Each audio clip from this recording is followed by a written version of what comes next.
Pues bien, si les parece, pasamos al siguiente tema, que tiene que ver con, no con enanas blancas, sino con objetos que fueron enanas blancas y que se terminan convirtiendo en enanas negras, por lo que dice Alberto. Y es un artículo en Monthly Notices of the Royal Astronomical Society que me parece flipante y no sé por qué no lo está comentando todo el mundo. Es un artículo de un autor, que es un investigador joven, Matt Kaplan, que es un postdoc de la Universidad Estatal de Illinois. Y es flipante. Yo he estado mirando un poco, curioseando la biografía de este autor y es también escritor y asesor de temas científicos para documentales de YouTube y cosas así. Y bueno, se ha marcado aquí un artículo hablando sobre el futuro lejano del universo y lo que va a pasar cerca de la muerte térmica del universo, con un relato alucinante. Y además aquí pone el número más grande que yo he visto jamás en mi vida. Sí, es verdad. Sí. Todos hemos visto el número, ¿no? Sí. Yo nunca jamás me he topado con un número de este calibre. Yo había visto en alguna ocasión el segundo y el tercer número más grande que dice, pero nunca en mi vida había visto el número más grande que dice este artículo. Estamos hablando del 10 elevado a 1100, ¿no? Sí. No, hay uno más. Estamos hablando del 10 elevado a 32.000. Bueno, ese me lo perdí. Ese, a ver si no recuerdo mal, es el tiempo en que tardarían en estallar las enanas negras de masa más pequeñita. Sí. Porque tardan muchísimo tiempo en convertir. Bueno, ahora vamos a contar toda esta historia. Vale. Vamos a contar la historia, pero que simplemente quería decir eso, que más que un artículo científico, cuando empecé a leerlo, me parecía que estaba leyendo casi que ciencia ficción dura, o sea, con alguien hablando de cómo va a acabar el universo y lo último que va a pasar antes de la muerte térmica, cuando ya no haya nada más que pasar, cuando ya las estrellas se hayan apagado y cuando ya solo quede un gas frío, lo último interesante que va a pasar son estas explosiones de enanas negras que Alberto creo que ha estado investigando en el asunto este. Sí, es que además yo había leído sobre este tema en fuentes que no me fiaba mucho, que eran Wikipedia, hace mucho tiempo. Entonces, cuando vi que había un paper sobre esto, dije, anda, esto mola un montón. Y ahora me he dado cuenta de que las cifras que yo leí en Wikipedia citan un paper de un viejo conocido nuestro, que es Freeman Dyson. En el año 1979, Dyson fue una de las primeras personas que se planteó alguna de las cosas que vamos a contar aquí hoy. Sí, es verdad, ahora me suena. A ver, a Dyson le gustaba pensar en cuál era el destino final de las cosas, o sea, la solución final estacionaria, asintótica a la que se llega, ¿no? Y en particular del universo también, sí. Exacto. O sea, bueno, aquí la idea es la parte fácil de todo esto es hasta donde hemos llegado normalmente contando esta historia, que es este asunto de que, bueno, pues las estrellas de poca masa tiran sus capas para afuera, lo que se queda ahí es el núcleo ya no puede hacer fusión nuclear, con lo que está muerto, entre comillas, pero lo que tiene es calor, que va perdiendo, y en un cierto tiempo, que creo que es del orden de pues 10 elevado a, no me acuerdo cuánto, como 10 elevado a 14 años o algo por el estilo, esas estrellas se enfrían y pasan a ser bolas negras de material. ¿Cuál es ese material? Pues eso ya depende de que estuviera compuesto el núcleo de la estrella. Las estrellas que estaban ya a puntito de formar una estrella de neutrones, pues podían tener una pequeña cantidad de hierro, podían tener mucho silicio, podían tener materiales pesados, entre comillas. Las estrellas más ligeras pues tendrían carbono y nitrógeno y oxígeno, que es lo que tendrá el Sol, o incluso podrían tener helio y carbono y pocas cosas más. Pero en cualquier caso estamos hablando de bolas negras de este material muy compacto que se mantiene porque los electrones de ese material se niegan a juntarse más unos con otros. Es lo que se llama la presión de degeneración de los electrones. Y es curioso. A mí me gusta más la presión de los electrones degenerados. Exacto. Es muy gracioso porque en realidad en ese material la mayor parte de la masa no viene nada por los electrones. La mayor parte de la masa está en los núcleos que hay ahí. Pero sin embargo lo que sustenta ese objeto es la presión de los electrones. No son los núcleos. Eso es muy divertido en mi opinión. Uh-huh. Y bueno, eso es algo que pasa con las enanas blancas, que pasa con la enana naranja esta de la que acabamos de hablar. O sea, todo este tipo de objetos que no son estrellas de neutrones ni agujeros negros, este tipo de objetos un poquito menos extremos, están sostenidos por esta presión de los electrones. Entonces uno dice, este objeto está muerto, con lo que no va a evolucionar más. Se convierte en una enana negra y luego ya, pues, lo que sea con él. que si queréis hablamos de lo que se supone que ha de pasar, pero bueno, se supone que cuando las galaxias estén ya muy evolucionadas, estos objetos empezarán a encontrarse unos con otros y en estos encuentros cercanos o bien chocarán muy poquitas veces, pero la mayor parte de las veces lo que pasará es que uno perderá velocidad y se meterá para adentro, para el centro de la galaxia y eventualmente se lo comerá algún agujero negro, y el otro ganará velocidad y se irá para afuera. Entonces las galaxias... Se habla a veces de que se van a evaporar, entre comillas, cuando estén formados por todos estos objetos degenerados, pues la mayor parte de ellos van a salir volando fuera de la galaxia y se van a pirar y ya no van a volver a encontrarse con nadie nunca más. Entonces, se supone que este era el fin de este tipo de objetos, ¿no? Que se vuelven enanas negras, se terminan, unos pocos son comidos en el interior de las galaxias, la mayoría simplemente escapan de las galaxias y ya está. Pero a alguien que no sé si es Dyson, no sé si la idea es de Dyson porque no he estado hurgando en la bibliografía, pero aquí citan a Dyson en el año 79 como una de las personas que fue padre de esta idea. A alguien se le ocurrió que estos objetos en realidad no están muertos de verdad, porque procesos extremadamente lentos pueden seguir produciendo fusión nuclear en su interior. Y estos procesos, y a mí es lo que me hace estallar la cabeza, estos procesos son efecto túnel. El efecto túnel cuántico, o sea, vamos a ver, vamos a ponernos en situación. Uno, para crear un átomo, un núcleo de helio 4, necesita 4 protones, ¿vale? Esos 4 protones han de chocar de varias maneras. Normalmente chocan 2 primero y forman deuterio, luego con esos 2 choca otro y con eso choca otro más, ¿vale? Y al final, cuando ya han chocado los cuatro protones sucesivamente, formas un núcleo de helio 4. Y este es el proceso que sucede en las estrellas. Es lo que se llama la fusión termonuclear. ¿Por qué es termonuclear? Porque los protones no quieren juntarse. Tienen la misma carga y por lo tanto se odian. Entonces, la única manera de que se acerquen lo suficiente como para que la fusión se produzca es que las temperaturas sean muy altas y los protones vayan extremadamente rápido.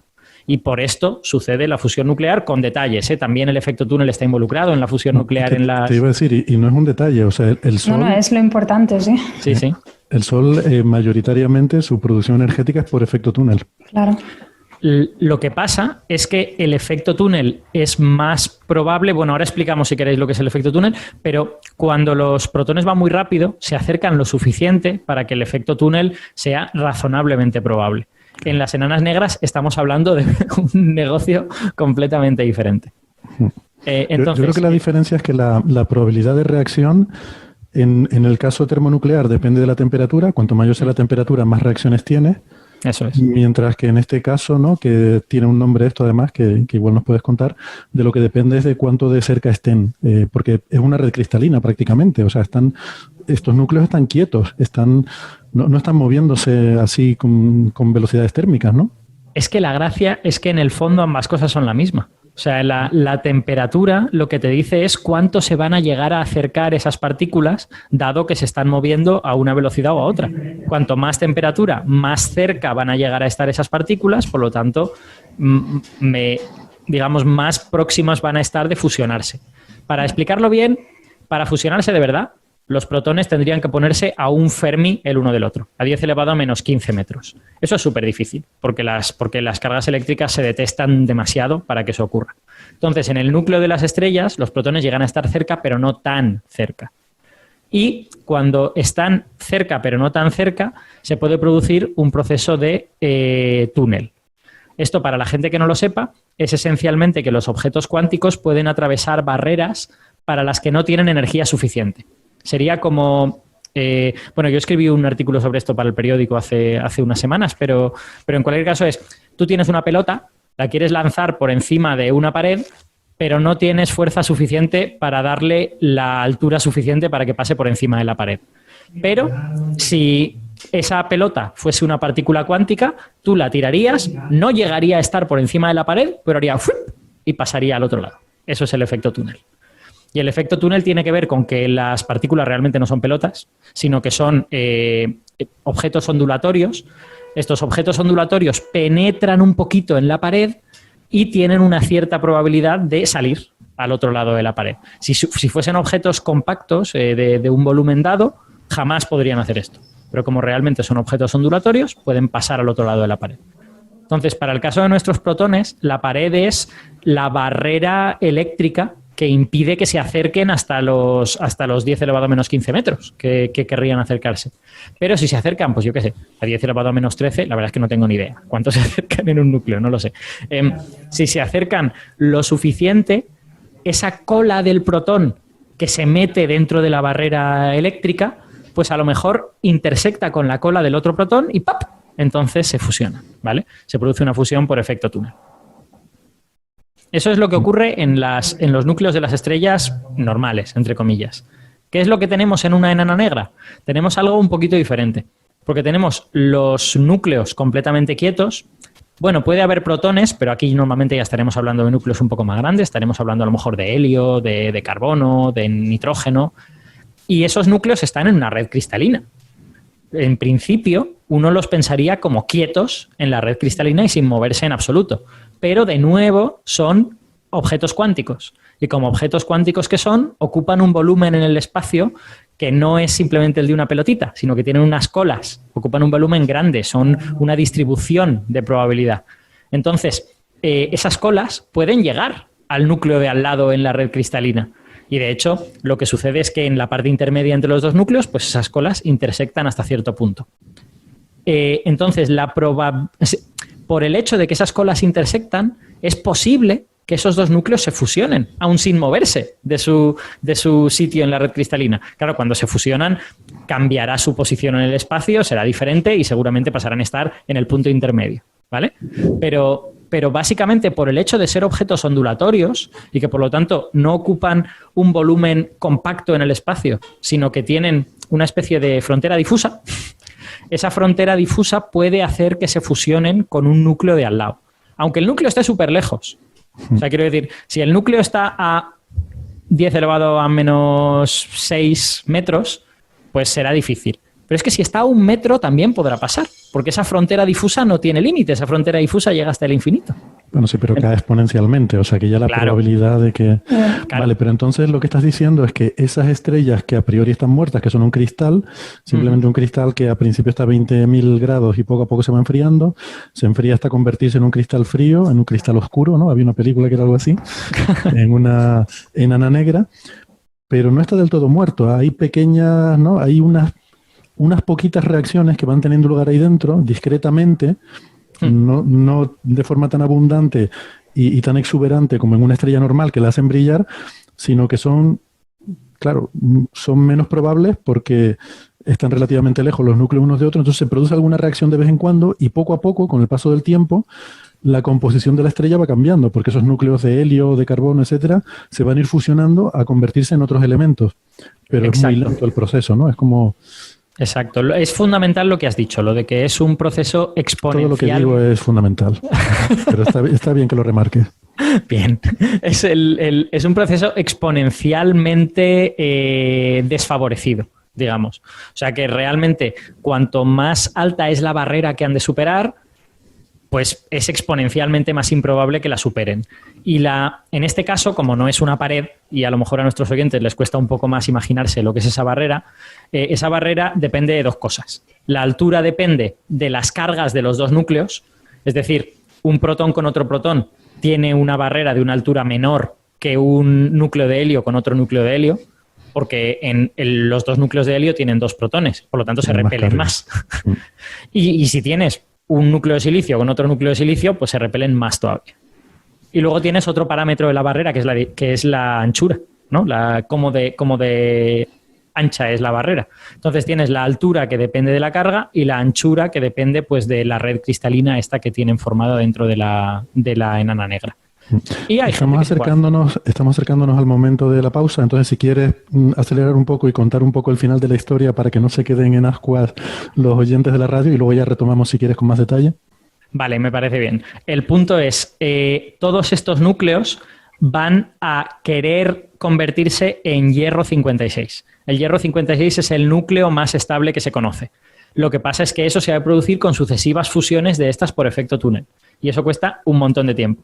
Entonces, por los cálculos que tenemos, parece que las estrellas tardan del orden de 10 elevado a 1500 años en pasar de ser una enana negra a ser una enana negra hecha de hierro.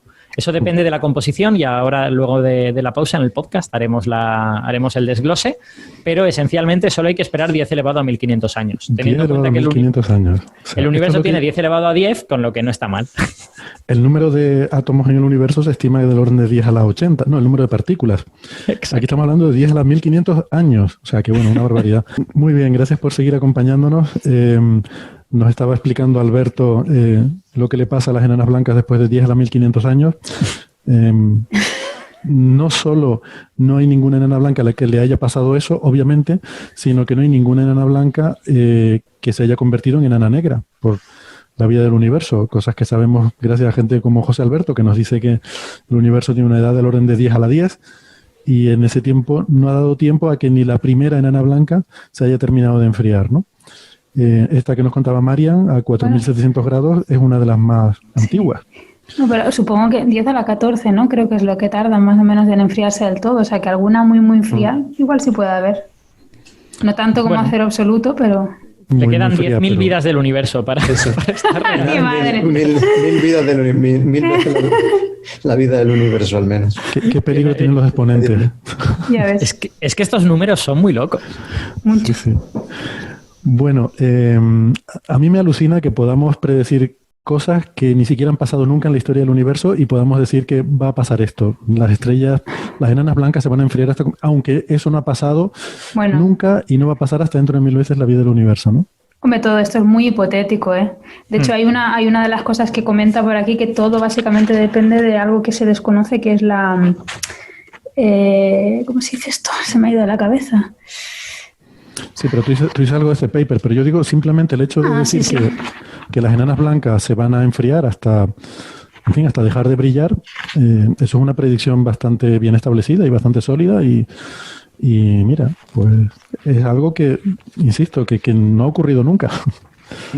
Sí, esto es una cosa que comentaremos luego, pero las conclusiones de este paper hay que ponerlas un poco entre comillas, ¿no? Porque sin entender del todo bien cómo va a ser la evolución en el futuro lejano del universo, pues quizá todo esto que contemos no va a pasar nunca, ¿no? Porque si el universo le sucede un Big Rip dentro de 10 elevado a 20 años, pues no van a llegar a fusionarse ni a ninguna cosa de estas, lógicamente. Claro, ya cuando me hablas de... Sí, lo bonito que tiene la física es que lo que hay detrás de esto, que es la física de cómo funciona un gas degenerado y cómo tiene lugar el proceso de enfriamiento, pues física que es conocida. Entonces, uno puede hacer esa extrapolación, llamémosla aquí extrapolación salvaje, ¿no? Esa extrapolación a tiempos descomunales. En esa escala de tiempo pues puede ocurrir efectivamente de todo. Y procesos que al final acaben, sus escalas temporales acaben dominando la evolución del sistema.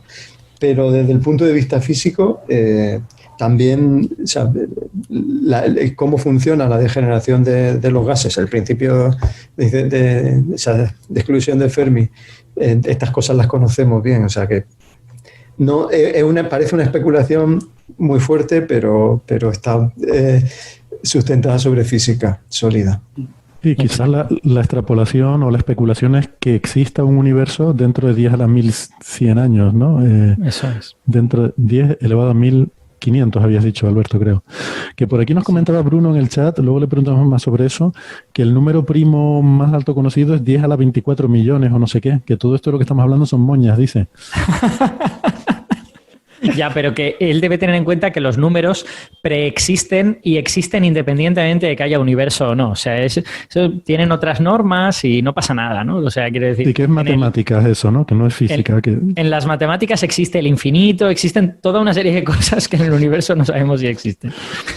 No, y bueno, desde mi punto de vista, lo más grave que tiene, lo más especulativo que tiene el artículo es el tema de la desintegración del protón. Eso es lo que... Yo creo que hay muy pocos físicos que se crean que el protón es absolutamente estable, ¿no? Comentaba el tema de la desintegración del protón, que los límites actuales rondan 10 a la 34 años, claro, pero probablemente no sea mucho más allá, ¿vale? O sea... si la inflación ocurrió a la escala Good, sobre 10 a la 12, 10 a la 10, 10 a la 12 gigaelectronvoltios, con toda seguridad el protón acaba teniendo una vida media pues de ese orden, 10 a la 35, como mucho 10 a la 40.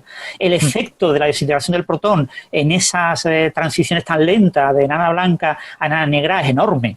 No van a subsistir esos objetos a ese tiempo, ¿no?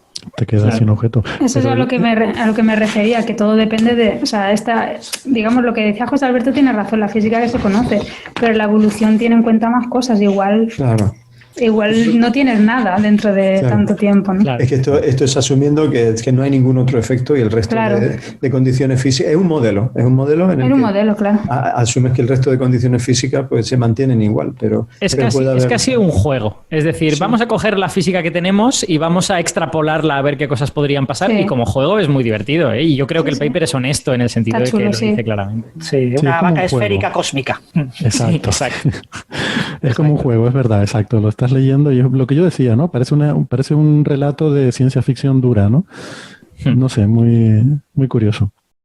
Por cierto, para nuestros oyentes que no estén familiarizados con esto de la desintegración del protón, todas estas ideas provienen de teorías de gran unificación en las que se supone que a muy altas energías, a muy altas temperaturas, si queréis verlo de esta manera, los electrones serían indistinguibles de los quarks en ese tipo de teorías. Tú verías un electrón y un quark y no sabrías decir cuál es cuál.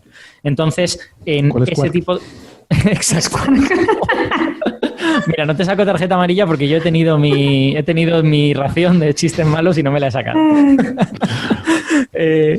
Hoy pues en esas teorías se supone que los quarks, que los dos que hay dentro del protón, tanto el U como el D, tienen una masa mayor que el electrón, eventualmente se terminarían desintegrando a electrones o a positrones, ¿no? Dependiendo de su carga. O sea, más bien el protón, que tiene carga positiva, se terminaría desintegrando a un positrón, ¿no? A un positrón y no sé qué más cosas, Francis. Yo no sé mucho de teorías de gran unificación. Supongo que será pero en el modelo estándar, antes de eso, en el modelo estándar el protón es estable, ¿no? Sí. En el modelo estándar, estos son teorías de gran unificación. Le has de añadir cosas para que al final unifiquen la fuerza débil, la fuerte y la electromagnética. Bueno, pero eso es especulativo. Claro. Sí, es especulativo, pero es muy razonable. Ahí está la base de hecho, luego hablaremos de cuerdas cósmicas y bueno, el hecho de que en la física hayamos atravesado por distintas transiciones de fases o cambios de escalas de energía y de descripciones de la física, pues bueno, está en la física desde mitad del siglo pasado, ¿no? De teoría de gran unificación.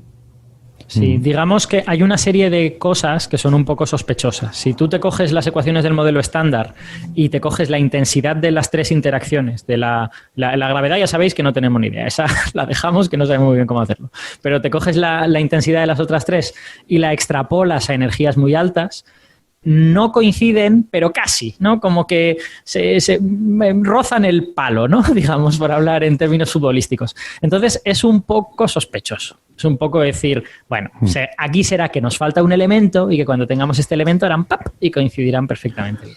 Ahora hablamos sobre ese tipo de transiciones de fase y roturas de simetría y esas cosas en el próximo tema, pero me resulta gracioso que este chico, Matt Kaplan, escribe este artículo y le criticamos que es especulativo porque a lo mejor los protones se desintegran, que es algo especulativo también. Es decir, le criticamos que es especulativo con una cosa que es especulativa. Pero bueno, está bien, ¿por qué no? Bueno, y otro tema también muy importante, no lo olvidemos. El modelo estándar dice que el universo es metaestable. El universo va a ser muy, muy difícil que sobreviva si la masa del bosón W y del quark sigma no cambian mucho respecto a los valores actuales. El universo será metaestable y no sobrevivirá a esta época. Mucho antes se volverá inestable y tendremos ese Big Rip que comentaba, ese gran desgarro que comentaba Presto. Sí, lo que pasa es que un Big Rip diferente. Este no será un Big Rip gravitatorio, será más bien que la materia se desintegrará a otras cosas que desconocemos y dejarán de existir las partículas que conocemos. Por cierto, estaban preguntando por poner fin a esto de la desintegración del protón y luego volver ya a las enanas negras. Estaban preguntando en el chat que los electrones y los positrones son leptones y los quarks y los protones no. Efectivamente, tienen toda la razón. O sea, en estas teorías de gran unificación, cosas como el número de leptones o el número de bariones no está conservado. O sea, tú puedes destruir un protón y crear un positrón. Eso es algo que en el modelo estándar está prohibidísimo. Pero en estas teorías sí que puedes, porque esos son son simetrías o cantidades conservadas que tú interpretas como que son accidentales. A bajas energías, a ti te parece que esas cosas están conservadas. Cuando te vas a altas energías, estas teorías de gran unificación, te das cuenta de que no, de que aquello era una ilusión de bajas energías y un protón se puede transformar en un positrón. Bien, volvemos a las enanas negras. Ustedes siempre tienen que sacar la física de partículas. No sé cómo se las arreglan. Ya podemos estar hablando de astrofísica, hay que hablar de protones, de leptones, de... Venga, las enanas negras. Entonces tenemos que dentro de un montón de tiempo, todas esas enanas blancas que hay en el universo, que serán muchísimas, porque es a lo que tienden la mayor parte de las estrellas, se van a ir convirtiendo en enanas negras. En una escala de tiempo que probablemente sea irrealista siquiera pensar en ella, pero bueno, suponiendo esa vaca esférica de masa despreciable, suponiendo que el universo sigue existiendo de la misma manera dentro de 10 a la 1500 años, ¿qué pasa entonces con esas enanas negras? Pues lo que va pasando, en realidad va pasando poquito a poco, ¿no? Y esto es interesante, lo preguntaban también antes en el chat, porque yo he dejado caer que el hierro 56 es el núcleo más estable. Y bueno, no se sabe exactamente si es el hierro 56 o otro muy en las cercanías. Probablemente el número másico será 56 y si no es hierro será otra cosa. Antes se pensaba que podía ser el níquel 60 también. Yo creo que ahora eso está desfavorecido. La cuestión es cómo se sabe que ese núcleo es el núcleo más estable y más bonito. Pues porque tú puedes medir, o más bien, mejor dicho, estimar, porque medir de manera exacta todavía no sabemos cómo, la energía de enlace por nucleón. Eso quiere decir, cuando tú tienes un núcleo, cómo de enlazado está cada elemento de ese núcleo, cada protón y cada neutrón. Cuando la energía de enlace por nucleón es un poco como la energía de enlace químico, para nuestros oyentes que sepan química. Si tú coges una sustancia que tiene poca energía de enlace por nucleón y la conviertes en una que tenga mucha energía de enlace por nucleón, esas cosas están más fuertemente enlazadas y la energía que te sobra se emite. Esa reacción es exotérmica, digamos, ¿vale? Mientras que si tú coges una cosa que están muy bien enlazadas, muy fuertemente enlazadas, y las quieres convertir en algo que sea menos enlazado, tú necesitas añadir energía para poder romper esos enlaces tan fuertes, ¿no? Entonces, en los alrededores del hierro 56 está el núcleo con mayor energía de enlace por nucleón. Y eso quiere decir que tú siempre puedes coger cualquier otra cosa, tanto más pesada como más ligera, y ir llevándola hacia el hierro 56, y eso son reacciones espontáneas. Son reacciones que no necesitan que tú le des energía.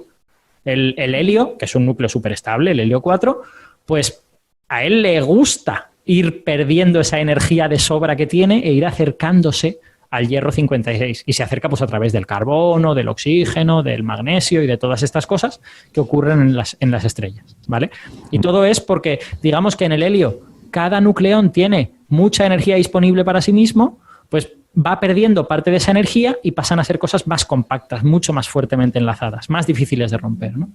Y se supone que es en las cercanías del hierro 56 donde está el núcleo definitivo en ese sentido. En el paper lo dicen con una expresión muy bonita, que es el estado fundamental de la materia bariónica, le llaman. O sea, es el estado de menos energía de la materia bariónica, ¿no? Porque es al que tienden todas las cosas. Eso lo suelen explicar en astrofísica, ¿verdad, Marian y José Alberto? Con el tema de la energía que libera una reacción.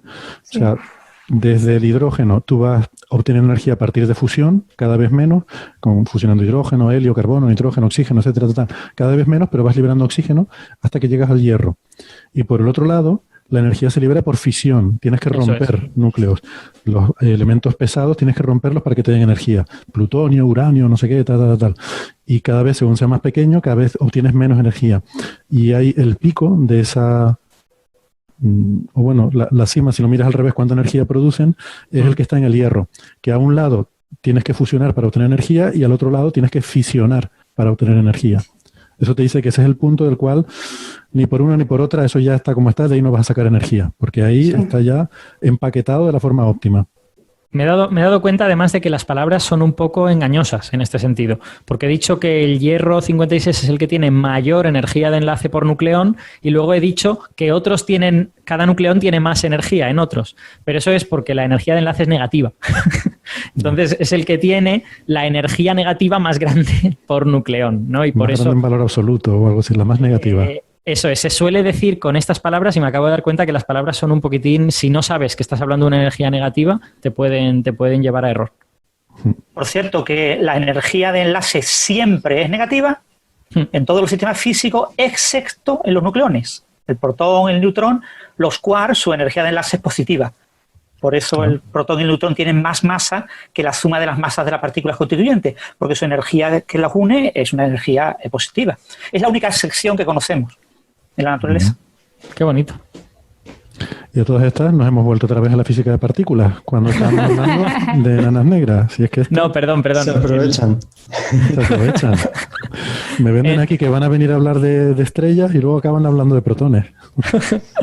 Entonces, bueno, la cosa es, ahora que ya tenemos clara toda esta transición, hemos de imaginar que estas enanas negras al final son un conglomerado de diversos tipos de núcleos junto con los electrones de esos núcleos que mantienen unida la estrella, que no se nos olvide, que lo que hace que esa estrella no colapse, que esa bola no caiga sobre sí misma, son los electrones. Pero ahora nos van a interesar los núcleos. Entonces, tú tienes ahí ese cristal hecho con diversos tipos de núcleos. Si la estrella de la que venía esa enana era una estrella muy pequeñita, los núcleos serán más ligeros. Si la estrella era más masiva, esos núcleos serán más pesados.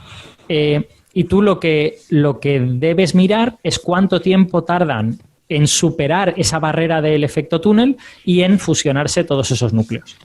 Y como he dicho antes, la altura de la barrera depende de las cargas de cada núcleo, es decir, de cuánto se repelan, básicamente, ¿no? Cuanto más cargas, pues más se van a repeler. Entonces, la gracia es que aunque todas estas fusiones frías, que se llaman, por cierto, procesos de fusión picnonuclear.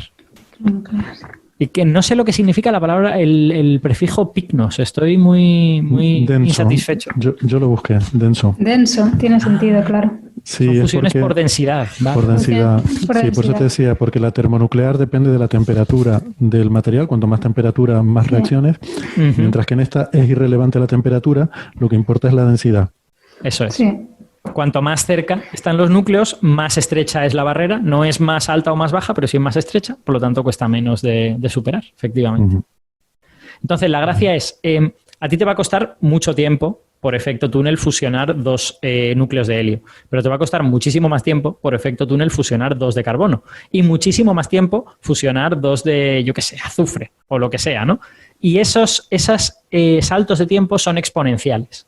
Entonces, la gracia de este cálculo es que al final tú solo necesitas calcular cuánto tardan en fusionarse dos de silicio, que son los que terminan dando el hierro. Porque eso tarda tantísimo tiempo que todo lo anterior es irrelevante. O sea, al final los 10 elevado a 1000 años te los da el silicio. Todo lo otro, pues, hombre, pues es poco tiempo. Tardarán 10 elevado a 200 años. Pues cosas breves, fáciles, ¿no? Pero claro, es que eso comparado con 10 elevado a 1000 años, pues 10 elevado a 200 es una ridiculez muy pequeñita, ¿no? O no sé, o infinito es igual que 10 infinitos. Quiero decir que también podríamos verlo como que tanto me da 10 a la 200 que 10 a la 1500, ¿no? Exacto. Entonces, la gracia, y aquí vamos a lo de la densidad, que ahora, claro, se entiende todo mucho más intuitivamente, es que las regiones en las que primero ocurren estas fusiones por efecto túnel son las regiones internas, es el centro de la estrella, es donde la densidad es mayor, lógicamente. Entonces, de alguna manera, la estrella empieza siendo de un material y se van produciendo como una especie de ondas que salen del centro y alcanzan la superficie y que van transformando el material en otras cosas. Si la estrella inicialmente fuese de carbono, pues habrá una onda que juntará dos carbonos y dará, pues no sé qué, no sé muy bien qué da, juntar dos carbonos. Y empezará por el centro y llegará a la superficie. Y al final tú tendrás una estrella de silicio y también saldrá una onda que la irá convirtiendo en hierro, ¿vale?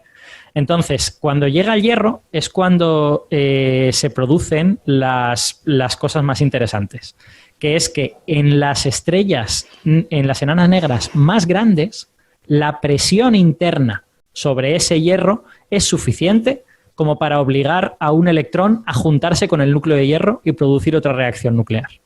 Y eso solo sucede en las enanas negras más pesadas, ¿eh? Esto no le va a pasar a todas las enanas negras. Les va a pasar solo a las que tengan más de alrededor de 1,2 veces la masa del Sol. Las demás van a ser enanas negras de hierro y no les va a suceder nada. Pero las que tienen más de 1,2 veces la masa del Sol, hay tanta presión que los electrones se fusionan con el núcleo de hierro, se convierten en no recuerdo qué otra cosa, Y eso tiene una consecuencia inmediata, que es que tú pierdes electrones. Y recordemos que los electrones son los que están sosteniendo la estrella. Entonces, en el momento en que empieza esto de que tú has perdido electrones, la estrella corre peligro de perder estabilidad. Y cuando esto sucede el suficiente número de veces, pues al final la estrella colapsa. Claro, y es porque es una reacción en cadena. Quiero decir que si pierdes soporte, se comprime. Si se comprime, tienes más densidad. Si tienes más densidad, pasa eso con otros electrones. Entonces es un círculo vicioso. O sea que en cuanto eso empieza a ocurrir, se produce un runaway effect, ¿no? Una reacción en cadena. Una reacción en cadena, exactamente. Exacto. Es muy divertido, ¿no? Como, quiero decir, todos estos cálculos son cosas de física relativamente complicada, pero solo con 3 o 4 ideas, como por ejemplo cuál es el núcleo más estable, quién es el que sostiene la estrella, tú puedes más o menos imaginarte qué es lo que está pasando aquí, y eso me parece muy divertido. Entonces, y esa reacción en cadena acaba al final con una explosión que destruye la estrella, supongo. Bueno, la verdad es que esa es la parte con más incertidumbre de todo el paper. De hecho, el autor no se atreve a hacer grandes afirmaciones en ese sentido. O sea, dependiendo de la masa de la estrella, él cree que pueden pasar unas cosas, pueden pasar otras, pero piensa que personas que sepan de verdad de supernovas deberían hacerse los cálculos para saberlo bien. Él, sobre todo... pero estas condiciones son muy diferentes a las de las supernovas normales. Quiero decir, una persona que sepa de supernovas no tiene por qué saber de estas estrellas porque no tiene nada que ver. Así es. Y de hecho eso es parte del problema, porque él cuando estima qué es lo que deberían pasar a estos núcleos en los que empieza esta reacción en cadena de pérdida de electrones y por lo tanto de colapso, dice, vale, voy a acudir a modelos de colapso de supernovas y tal. Y se da cuenta de que esos modelos son para temperaturas súper altas y que a lo mejor pues no le valen para nada para estas estrellas que están extremadamente frías. Entonces hay unos párrafos en donde lo discute, pero también deja claro que muchas de las conclusiones pueden no ser fiables en ese sentido. Claro. Pero vamos, para las estrellas más grandes sí que él cree que con las estimaciones que hace es razonable que se termine produciendo una explosión, una ignición de la estrella y se produzca una supernova en el año 10 elevado a 1500 o algo así. Hay que llamarlas supernovas negras. Eso me molaría mucho. Bueno, es muy divertido porque, bueno, un detallito más. Como el tiempo típico de este proceso depende mucho de la densidad, las estrellas estas más grandes llegan mucho antes y llegan en 10 elevado a 1100 años. Mientras que las estrellas intermedias llegan en 10 elevado a 1600 y se calcula que para las estrellas más pequeñitas todo el proceso, que no llevaría a una supernova, sino que llevaría simplemente a convertirse en hierro, podría costar este tiempo loco que hemos dicho antes de 10 elevado a 32.000 años. Qué maravilla. Me encantan esos números. Bueno, solamente para hacer un pequeño detalle curioso para los que son habituales seguidores del programa. El universo cíclico de Penrose obvia la existencia de estas explosiones de supernova tan tardías. Considera que las estrellas, las enanas blancas se convierten en enanas negras y entonces eso baja la entropía del universo y permite que el universo pueda volver a ser cíclico. Si incluyéramos estas últimas supernovas, pues alargaríamos bastante el proceso por el cual ocurre todos los ciclos del tiempo de Penrose. De todas maneras, recordemos que por lo menos Francis y yo apostamos porque en 10 elevado a 25, 10 elevado a 30 y no sé cuántos, 10 elevado a 40 años, lo que sucederá es que los protones se convertirán en positrones, aquello empezará a aniquilarse y la estrella colapsará por otros motivos, ¿no? Y incluso colapsará convirtiéndose en rayos gamma, una parte relevante de la estrella. Muy bien. ¿Algo más sobre las supernovas negras? El tema me parece precioso, la verdad. Súper sí, bonito. Un detallito más. Estas supernovas no las podrá ver nadie, salvo que haya algún planeta en órbita alrededor de estas estrellas. Por una razón muy sencilla, porque el universo está expandiendo. Entonces, en el momento en que estas enanas negras son expulsadas de las galaxias, en este proceso de evaporación de las galaxias, el espacio que separa a estas enanas negras de cualquier otra enana negra y de la propia galaxia se expande. Y al cabo de alrededor de 10 elevado a 10 años, cualquier otro objeto pasa por el horizonte cosmológico. Entonces, en el momento en que estas estrellas llegan a ser de hierro y eventualmente tal vez explotan en supernovas, en su universo solo existen ellas. Ya no hay nada más. Y eso es particularmente divertido, en mi opinión. Sí, bueno, sí, a ver, habrá fotones del fondo cósmico ya muy de energía muy baja. Extremadamente frío. Bueno, y si la energía oscura es una constante cosmológica. Claro. No, o sea, puede ser cualquier cosa, ¿no? Puede ser cualquier cosa. Exacto. Igual que el universo empezó a acelerar hace 5.000 millones de años, lo mismo empieza a frenar dentro de 20.000. Quiero decir que...